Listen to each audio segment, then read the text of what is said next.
হঠাৎ করে একদিন ঘুম থেকে উঠে যদি আপনি দেখেন আপনি ছেলে থেকে মেয়ে হয়ে গেছেন আর সেই সাথে আপনার ইয়েটাও গায়েব হয়ে গেছে, তাহলে কেমন হবে? যাই হোক, আলহামদুলিল্লাহ বলেন আপনার সাথে এমনটা হয়নি। তবে বং এর সাথে ঠিক এমনটা হয়েছিল। বং পেশায় একজন বাবুর্চি, তবে যেন তেন বাবুর্চি না। বং কাজ করে প্রধানমন্ত্রীর বাড়িতে, আর সেইখানে সে সকল বাবুর্চিদের প্রধান। একদিন সন্ধ্যার সময় তার কাছে খবর আসে যে আজকে রাতেই চীনের প্রধানমন্ত্রী এখানে আসবে, তাই অতিথি আপ্যায়নের জন্য তাকে অবশ্যই ভালো কিছু রান্না করতে হবে। আর চীনের প্রধানমন্ত্রী মাছের কাঁটা একদমই পছন্দ করে না, তার মাছের আইটেমে যেন কোনোভাবেই কোনো কাঁটা না থাকে। বং এর কাছে এটা কোনো ব্যাপারই না, সে বছরের পর বছর ধরে এখানে বাবুর্চিগিরি করে আসছে। সে সাথে সাথে তার কাজে লেগে পড়ে। রাত্রেবেলা যথারীতি চাইনিজ প্রধানমন্ত্রী আসে এবং টাইম মতো খাবার খেতেও বসে, কিন্তু দুর্ভাগ্যবশত প্রথম মাছটা মুখে দিতেই কাটার সে 100 গুণ বড় ভয়ঙ্কর ডাইরেক্ট মাছের মুখে থাকা লোহার বড়শি তার মুখে বেঁধে যায়। এটা শুনে তো বংয়ের অবস্থা খারাপ, তারা কিনা মাছের কাঁটা পর্যন্ত পরিষ্কার করতে বলা হয়েছিল, আর সেখানে কিনা লোহার বড়শি। সব গার্ডরা মিলে বংকে খুঁজতে শুরু করে। এর মধ্যে দুইজন পুলিশ অফিসার খুঁজতে খুঁজতে তার বাসা পর্যন্ত পৌঁছে যায়। বং বুঝতে পারে আজকে তার কপালে শনি আছে, ধরতে পারলে একদম ফাঁসিতে লটকানো যাবে। এজন্য সে পুলিশ দেহে এক দৌড়ে তার বিল্ডিং এ ছাদে চলে যায়। কিন্তু সেখানেও ঘটে আর একটা বিপদ, তার রুম আবার 11 তলা উপরে। এত উপর থেকে যদি লাফ দেয় তাহলে তো পরে এমনি মরে যাবে। আবার পুলিশ এসে তাকে টানাটানি করছিল, তাদের সাথে ধাক্কাধাক্কি করতে করতে একসময় তার হাতটা ছুটে যায় আর সে নিচে পড়তে থাকে। তবে বংয়ের ভাগ্যটা অনেক ভালো ছিল, সে ডাইরেক্ট গিয়ে একটা সুইমিং পুলের মধ্যে গিয়ে পড়ে, আর পানির ভিতরে তার মাথাটা গিয়ে লাগে সুইমিং পুলের ফ্লোরে। সাথে সাথে তার ফ্লোরটা কিভাবে যেন গায়েব হয়ে যায়। সে আরো অনেক নিচে যেতে থাকে। যেতে যেতে সে হঠাৎ দেখতে পায় তার দিকে একটা সুন্দরী মেয়ে আসছে। মেয়েটা এসেই তাকে জড়িয়ে ধরে আর বং সাথে সাথে বেহুশ হয়ে যায়। কিছুক্ষণ পর যখন তার হুঁশ আসে তখন সে দেখতে পায় সে সম্পূর্ণ অন্য একটা জায়গায়, এমন জায়গা সে এর আগে কখনোই দেখে নাই। সাথে সাথে সে আয়নায় গিয়ে নিজেকে দেখতে থাকে, আর নিজেকে দেখতেই তার মাথা ঘুরতে থাকে। সে দেখে তার চেহারা তো পুরো মেয়েদের মতো হয়ে গেছে, এমনকি গলাটাও মেয়েদের মতো হয়ে গেছে, তার সবকিছু মেয়েদের মতো। বং তো সবকিছু আগা মাথা বুঝতে পারে না, আর কোনোভাবে যখন তার মাথায় কিছু ঢুকছিল না তখন সে চিন্তা করে আর দূর, এসব স্বপ্ন টপ্ন হবে আর কি, সত্যি সত্যি কেউ আবার ছেলে থেকে মেয়ে হয়ে যায় নাকি, এটা কি কখনো সম্ভব? এরকম ভাবতে ভাবতে সে আস্তে আস্তে রুম থেকে বের হয় যে বাইরে কি আছে দেখার জন্য। বের হয়ে সে দেখতে পায় তার সামনে কয়েকশো দাসী মাথা নত করে বসে আছে আর চিল্লায় বলতে থাকে, রাজকুমারীর জয় হোক, রাজকুমারীর জয় হোক। আর এটা দেখে তো সে আরো কনফিউজড হয়ে যায়। সে ভয় পেয়ে সেখান থেকে দৌড়ে পালাতে থাকে। বাইরে গিয়ে সে আবিষ্কার করে সে সম্পূর্ণ অন্য আরেকটা দুনিয়ার মধ্যে আছে। তার পিছনে সব মানুষ তাকে শুধু রাজকুমারী রাজকুমারী বলে ডাকতে থাকে। সে চিৎকার করে বলে, আরে আমি তো ছেলে মানুষ, আমি তো রাজকুমারী না রে ভাই, আমি কোনো রাজকুমারী টুমারি না।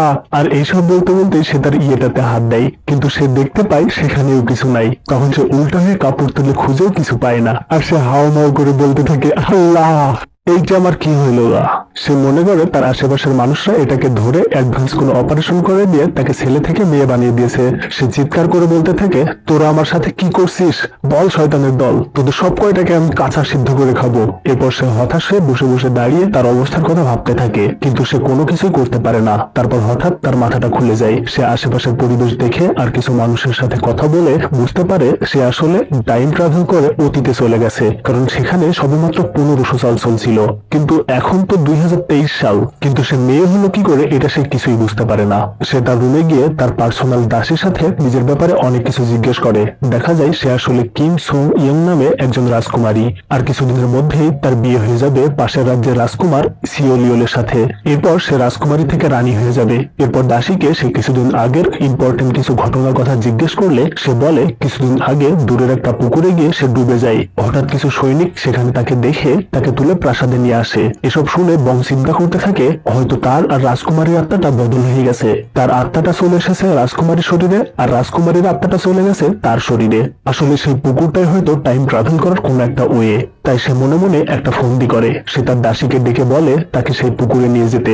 রাজকুমারীর হুকুম তো মানতেই হবে, তাই সব দাসীরা মিলে তাকে পুকুরের কাছে নিয়ে যায়। পুকুরের কাছাকাছি যেতেই রাজকুমারী তাদেরকে ফেলে পুকুরের দিকে দৌড় শুরু করে। তার প্ল্যান ছিল এক দৌড়ে গিয়ে পুকুরে আগের মতো করে ঝাঁপ দিবে, আর পুকুরে ডুবে গিয়ে সে আবার টাইম ট্রাভেল করে নিজের জায়গায় পৌঁছে যাবে। কিন্তু তার প্ল্যান পুরোটাই মাটি হয়ে যায়। সে লাফ দেওয়ার পরেই দেখতে পায় সেই পুকুরে আর কোনো পানি নেই। সে উষ্টা খেয়ে গিয়ে পড়ে কাদার মধ্যে, আর এটা দেখে তো সে সম্পূর্ণ হতাশ হয়ে যায়। যায়। পুকুরে যদি পানি না থাকে তাহলে সে কিভাবে নিজের টাইমে ফেরত যাবে? এটা তার মাথার মধ্যে ভালোভাবে ঢুকে গিয়েছিল যে তার একমাত্র সমস্যার সমাধান হচ্ছে এই পুকুর। এরপর থেকে সে কি করে, যেখানেই পানি দেখতে পায় সেখানেই ডুবে যাওয়ার প্ল্যান করে। এমনকি ছোট ছোট ঘর মোছার পানির বালতিতেও সে ডুব মারার ট্রাই করে, কিন্তু এতে তার লাভের লাভ কিছুই হয় না। যেই লাউ সেই কদু। কিছুদিন পরে তার বিয়ের দিন চলে আসে। সে কোনোভাবে এই ব্যাপারটাকে মেনে নিতে পারছিল না। সে নিজে একটা ছেলে হয়ে কিভাবে আরেকটা ছেলে থেকে বিয়ে করতে পারে। কি ডিসগাস্টিং একটা ব্যাপার স্যাপার। সে তো আর গিয়ে না, কিছু করারও নাই। সে চাইলেই তো আর এখন বাসা থেকে পালাতে পারবে না, কারণ সে রাজকুমারী। সে থাকে কঠিন নিরাপত্তার মধ্যে। যাই হোক, কোনোভাবে যেন তেন করে বিয়েটা হয়ে যায়। এখন বিয়ে তো হইল, বাসররাত চলে আসছে। এখন একটা ছেলে এসে যদি তার বাসররাত করে, মানে এইটা চিন্তা করে তার পেটের মধ্যে ঘুরপাক খাওয়া শুরু করে দেয়। তাই এরপর সে একটা বুদ্ধি করে। রাজকুমাররে সে এতটা মদ খাওয়ায় যে সে মদ খেয়ে বেহুশ হয়ে সেখানে ঘুমিয়ে পড়ে। রাজকুমার ঘুমিয়ে পড়ার কারণে সে একটু হাঁপ ছেড়ে বাঁচে। অন্তত এই ধরনের কোনো এক্সপেরিয়েন্স পেতে হলো না। পরদিন সকালবেলা তার দাসীরা তার জন্য খাবার নিয়ে আসে, কিন্তু কোনো খাবারই তার কাছে টেস্টি লাগে না। তাই সে প্রাসাদের শাহী বাবুর্চিকে অর্ডার করে রামান বানিয়ে দিতে। কিন্তু এখন তো চলছে 1500 সাল, আর এই বাবুর্চি তো জীবনও রামানের নাম শোনেনি। কিন্তু রানীর হুকুম তো অমান্য করা যায় না, তাই সে যেন তেন করে কোনো কিছু একটা বানিয়ে নিয়ে চলে আসে। কিন্তু বংশটা ফেরত পাঠিয়ে বলে কিছুই হয়নি, এটাতে কোনো টেস্ট নেই। এরপর বাবুর্চি আবারও কিছুটা বানায়, আর বং আবারও ফেরত পাঠায়। এভাবে অনেকবার বাবুর্চির খাবার ফেরত পাঠানোর পরে বাবুর্চি একসময় বিরক্ত হয়ে যায়। সে বলে রানীর যখন কিছুই পছন্দ হয় না, তাহলে সে নিজে এসে বানিয়ে দিলেই তো হয়। সে বাবুর্চির এই কথা শুনে প্রাসাদের কিচেনে যায়, আর চাকু নিজের হাতে নিয়ে কাজ শুরু করে দেয়। আর সব বাবুর্চিরা তো এটা দেখে বিশ্বাসই করতে পারে না। তাদের সামনে রানী এত সুন্দর করে সকল সবজি কাটছে, এতটা ভালো করে তারাও কাটতে পারে না। সবকিছু সুন্দর করে নিখুঁতভাবে কেটে তার বলা সেই রামান আইটেমটা সে কিছুক্ষণের মধ্যে বানিয়ে ফেলে। তারপর নিজের রান্না করা খাবার নিজের রুমে গিয়ে পেট ভরে খায়। এদিকে সেই প্রাসাদের বাবুর্চি কিছুতেই ব্যাপারটাকে বুঝতে পারছিল না। ব্যাপারটা তার কাছে অপমানজনক মনে হচ্ছিল। তার রান্না বান্নার স্কিল দেখে মনে মনে সে রানীকে হিংসা করতে থাকে। সে হিংসায় জ্বলে গিয়ে বাকি বাবুর্চিদেরকে বলে, আরে এই খাবার শুধু দেখতেই ভালো, টেস্টির ব্যাপার স্যাপার দেখো এখানে কিছুই নেই। নিজের কথাটাকে প্রমাণ করার জন্য সে একটা পাতিল থেকে নিচে থেকে যাওয়া কিছু অংশ থেকে এক চামচ মুখে দিতেই সে অবাক হয়ে যায়। খাবারটা এতটাই টেস্ট হয়েছিল যে তার হাত থেকে চামচটাই নিচে পড়ে যায়। এদিকে এর মাঝে মোমের মাথায় একটা আইডিয়া আসে। সে ভাবে যেহেতু সে খুব ভালো রান্না করতে পারে, তাই তার এই স্কিল দিয়ে সে প্রাসাদের সবার মন জয় করতে পারবে। যদি সে একবার খাবার দিয়ে মহারানীর মন জয় করতে পারে, তাহলে হয়তো সে তার কাছ থেকে পুকুরটা আবারও পানি দিয়ে ভরার একটা অর্ডার নিয়ে নিতে পারবে। যে বুদ্ধি সেই কাজ। সে সাথে সাথে কিচেনে যায়। তারপর সে তার আসল উদ্দেশ্য অর্থাৎ মহারানীর খাবারের দিকে নজর দেয়। সে দেখতে পায় মহারানী খুব বাছাই করে খুব নরম নরম খাবার খেতে থাকে, কারণ কিছুদিন ধরেই তার দাঁতে ব্যথা। এবার বং ঠিক করে সে মহারানীর জন্য আলাদা ধরনের একটা খাবার রান্না করবে। সে খুব চিন্তা ভাবনা করে আলু আর দুধ দিয়ে খুব টেস্টি একটা আইটেম রান্না করে, আর সেটাকে সে ফুল দিয়ে খুব সুন্দর করে সাজিয়ে। যাই হোক, বং তখন নিজের হাতের রান্না নিজেই মহারানীর কাছে নিয়ে যায়। কিন্তু তার মহারানীর কাছে যেতে যেতে এতটাই বেশি সময় লাগে যে তখন খাবারটা ঠান্ডা হয়ে গেছে, আর খাবারের ডিজাইনের 12টা বেজে যায়। তাই রানীকে সে তেমন একটা খুশি করতে পারে না। তাই তার মন একদম খারাপ হয়ে যায়। সে আবার চিন্তা করতে থাকে এটার একটা সমাধান দরকার। অনেক চিন্তা ভাবনা করার পর সে একটা কাঠমিস্ত্রি দেখায় এবং তাকে দিয়ে খাবারের পরিবেশন করার জন্য একটা বিশাল বাক্স বানায়, যেটাতে খাবার ঠান্ডাও হবে না আর ডিজাইনটাও ঠিক থাকবে। এরপর থেকে বং একটার পর একটা সুন্দর সুন্দর আইটেম রান্না করতে থাকে আর দাসীদের দিয়ে তাদের কাছে পাঠাতে শুরু করে। আর মহারানীও এরকম টেস্টি এবং গরম গরম খাবার পেয়ে খুব খুশি হয়ে যায় আর তাকে যা খুশি চাইতে বলে। আর বং তো মনে মনে এই দিনের অপেক্ষাতেই ছিল।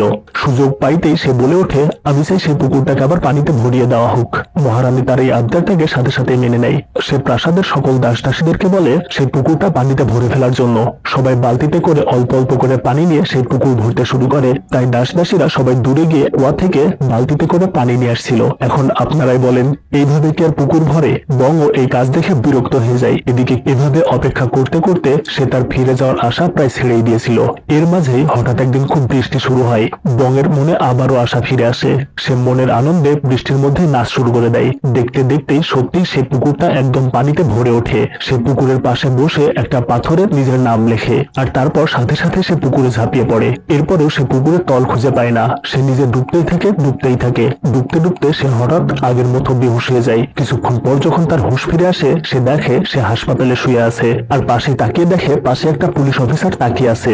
সে ভাবে হয়তো সেই মাছের কাটার বসির কারণে পুলিশ তাকে অ্যারেস্ট করতে এসেছে। সে সাথে সাথে সেখান থেকে পালিয়ে যাওয়ার জন্য উঠে দাঁড়ায়। হ্যালো বন্ধুরা, এভাবেই গল্পটা শেষ হয়ে যায়।